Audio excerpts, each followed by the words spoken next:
ব্রিটেনের লাল ঝড়, বলা হচ্ছে যে অবিশ্বাস্য ফলাফল।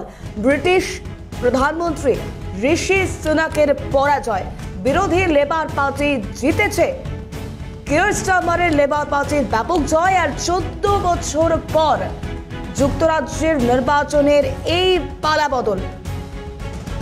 ইন্দ্রাণী দাশগুপ্ত আমাদের প্রতিনিধি রয়েছেন আমাদের সঙ্গে টেলিফোন লাইনে। ইন্দ্রাণী, অবিশ্বাস্য ফলাফল বলা হচ্ছে যুক্তরাজ্যের এই নির্বাচনে, 14 বছর পর পালাবদল, কি আপডেট রয়েছে? একদমই, দেখো, লিবারেল পার্টি তারা কিন্তু ইতিমধ্যে 326 যে ম্যাজিক ফিগার পায় সেটা পেরিয়ে গিয়েছে।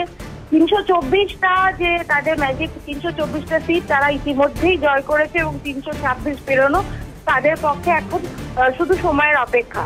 এবং সেই জায়গা থেকে পরিষ্কার বোঝা যাচ্ছে যে লিবারেল পার্টির পক্ষ থেকে স্টারমার প্রধানমন্ত্রী হতে চলেছেন এবং বিপুল সংখ্যাগরিষ্ঠতা নিয়ে লিবারেল পার্টি এবার ক্ষমতায় আসতে চলেছে ব্রিটেনে। এবং একই সাথে কিন্তু ডেমোক্রেটিক পার্টি, যার প্রধানমন্ত্রী পদপ্রার্থী ছিলেন প্রাক্তন প্রধানমন্ত্রী এবং ভারতীয় বংশোদ্ভূত ঋষি সুনাক, তিনি কিন্তু পরাজিত হচ্ছেন। এখনো পর্যন্ত 70টির বেশি আসন তারা পেয়েছেন, কিন্তু যা ম্যাজিক ফিগারের থেকে অনেক দূরে। সুতরাং পরিষ্কারভাবেই বোঝা যাচ্ছে যে লিবারেল পার্টি তারা এবার ব্রিটেনে সরকার গঠন করতে চলেছে। 14 বছর পরে ফের একবার লিবারেল পার্টি ব্রিটেনের সরকার গঠন করতে চলেছে। তোমাকে জানিয়ে রাখবো, ব্রিটেনের যে অর্থনৈতিক অবস্থা, সেই জায়গা থেকে কর্মসংস্থান, বেকারিত্ব, এই ইস্যুগুলো নিয়েই কিন্তু লেবার পার্টি বা নির্বাচনে প্রতিদ্বন্দ্বিতা করেছিল।